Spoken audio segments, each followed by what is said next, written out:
Então, pessoal, dando continuidade ao nosso vídeo, a questão 11, ela trata do seguinte tema. Antes de falar do tema, eu digo que a questão 11 também tem peso 1, como vocês podem ver aí. E a questão 11 trata de tratados e convenções internacionais. Eu já iniciei dando a resposta porque essa questão também é parecida com a questão 9. Ela tem algumas linhas abertas, que é para a gente preencher essas linhas abertas, e formar dessa forma a resposta, né? Então tem assim na questão 11. Os tratados e tracinho internacionais sobre direitos tracinho que forem aprovados em cada casa do Congresso Nacional em 2 turnos por tracinho dos votos dos respectivos membros serão equivalentes às emendas constitucionais. Então, pessoal, uma discussão muito importante, uma discussão que particularmente eu me debrucei a partir do, acho que 3º semestre, quando estudei a disciplina de Direito Internacional Público, em que a gente discutia os tratados e as convenções internacionais e a sua aplicabilidade no direito interno brasileiro. Então, esta questão 11, ela quer saber o seguinte, os tratados e o quê? Os tratados e as convenções, os tratados e os pactos internacionais, os tratados e os acordos internacionais, ou os tratados, essas 3, é o que ela quer saber. E aí é dividido entre A e E, dessa primeira sublinha, né, em aberto para a gente preencher, né, a lacuna, completar a lacuna. Então, são tratados e convenções internacionais, são tratados e pactos internacionais, ou são tratados e acordos internacionais? Vamos ver com as outras alternativas. Então, os tratados e não sei o que internacionais, digamos assim, sobre direitos. Que direitos são esses? Aí nós temos como alternativas: são direitos humanos, são direitos universais ou são direitos fundamentais? Tem essas opções: direitos humanos, direitos fundamentais e direitos universais. Vamos ver qual deles também é capaz de preencher essa lacuna.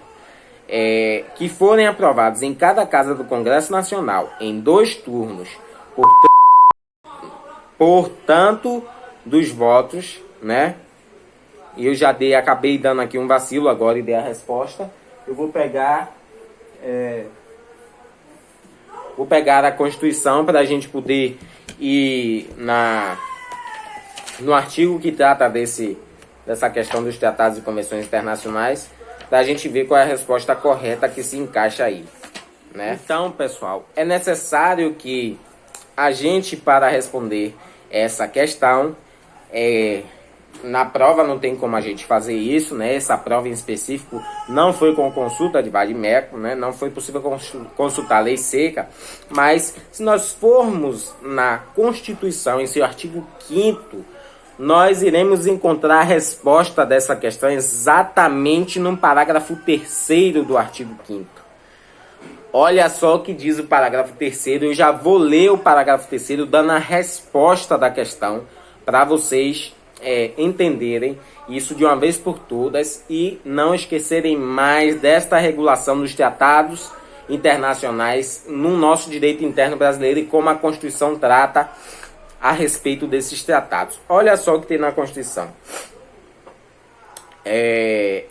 Os tratados e convenções internacionais sobre direitos humanos que forem aprovados em cada casa do Congresso Nacional em 2 turnos, como já dito na questão, por 3/5 dos votos dos respectivos membros serão equivalentes às emendas constitucionais. Está respondida a resposta, questão de alternativa, questão de assertiva correta, letra A.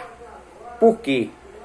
Porque está expressamente dito na Constituição que os tratados e as convenções, e não acordos ou pactos, são tratados e convenções internacionais sobre direitos humanos e não direitos universais ou direitos fundamentais. Sobre direitos humanos que foram aprovados em cada casa, não por maioria absoluta nem por maioria simples, né, ou relativa, mas por 3/5 dos seus membros, né, terão equivalência de emenda constitucional, portanto, hierarquizado com o texto da Constituição. Só que, pessoal, existe uma discussão também acerca dessa questão, né, que eu queria trazer aqui para vocês.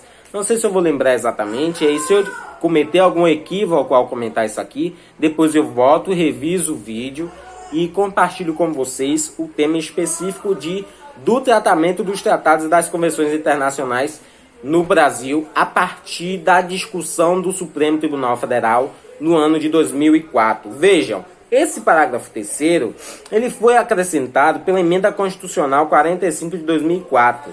Então, o STF julgou o seguinte, que os tratados e as convenções, eu tenho um trabalho desse, gente, de direito internacional, deixa eu ver se eu consigo achar para compartilhar com vocês. É mais ou menos o seguinte, houve lá, né, uma discussão entre o ministro Gilmar Mendes e o ministro Celso de Mello, o ex-decano do STF, né, Celso de Mello, e o atual decano, o ministro Gilmar Mendes, que foi o relator, se não me engano, dessa discussão, acerca do tratamento que seria dado, né, aos tratados e às convenções internacionais. Então, houve essa discussão a respeito do tratamento e ficou definido o seguinte, eu não quero falar agora para poder não passar aqui uma informação incorreta para vocês. Eu vou encontrar aqui nos meus documentos este trabalho e eu compartilho aqui com vocês essa informação ainda agora. Então, pessoal, consegui achar aqui, tinha pausado o vídeo, consegui achar aqui a resposta desta discussão dos tratados e das convenções internacionais. Eu vou ler aqui para vocês a resposta de uma resenha crítica que nós fizemos em Direito Internacional Público. Elaborei com 2 colegas esse trabalho muito bacana de Direito Internacional, muito bem orientado, por sinal. E o nosso texto discute exatamente os votos, ressaltando os votos do ministro Celso de Mello e do ministro Gilmar Mendes. Então, julgamento do recurso extraordinário 466-343, em que se discute o seguinte: a importância dos tratados e convenções internacionais é imensurável no mundo globalizado. Diante de tamanha relevância, estes acordos assumem no Brasil uma hierarquia igual à das emendas constitucionais, segundo o parágrafo 3º do artigo 5º da Constituição Federal. Todavia, existem divergências no entendimento sobre a posição dos tratados entre a doutrina nacional, que entende que os tratados deveriam ter a mesma hierarquia das normas constitucionais, como apoio da Convenção de Viena, de 69, e o Supremo Tribunal Federal, que em jurisprudência defende a supralegalidade dos tratados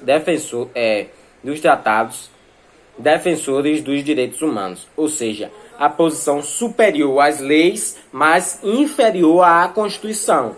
Então, portanto, esta era a jurisprudência que era adotada pela Suprema Corte Brasileira, né? Vejam que o ministro Gilmar Mendes, no recurso extraordinário, se mostrou adepto à última tese, sendo esta a vencedora ao final do julgamento. Em seu voto, considerou as convenções internacionais de direitos humanos anteriores à emenda constitucional de 2004, emenda 45, emenda essa que está aqui, no artigo 5º da Constituição, parágrafo 3º, né? Os tratados e convenções, justamente a questão 11 que trata disso. Então, anteriores à emenda 45, com força normativa superior às leis ordinárias, para evitar que estes tratados sejam revogados por norma infraconstitucional equivalente, tendo em vista a importância material dos assuntos abordados, e imediatamente inferior à Constituição Federal, visto que estas convenções não passaram pelo quórum de votação das emendas constitucionais disposto no artigo 60, parágrafo 2º da Constituição, e por isso não teriam peso constitucional. Portanto, em seu entendimento, as convenções internacionais de direitos humanos têm caráter supralegal. É o entendimento do ministro Gilmar Mendes. Outro sim, o decano ministro Celso de Mello, voto vencido neste RE, divergiu da tese adotada pela Corte de maneira brilhante, com um voto fundamentadíssimo. De forma muito brilhante, o ministro apresentou suas razões de discordância dos pares, no entanto, indo ao encontro da doutrina majoritária deste assunto. Pontuou o decano que o tratado que versa sobre direitos humanos, mesmo antes da emenda constitucional número 45, deve ter força do disposto no artigo 4º, inciso 2º da Constituição Federal, que trata da prevalência dos direitos humanos, como que, pessoal, artigo 4º, vamos lá, prevalência dos direitos humanos, para confirmar para vocês, como um dos princípios da República em relação às suas relações internacionais, né? Então, internacionais, cadê?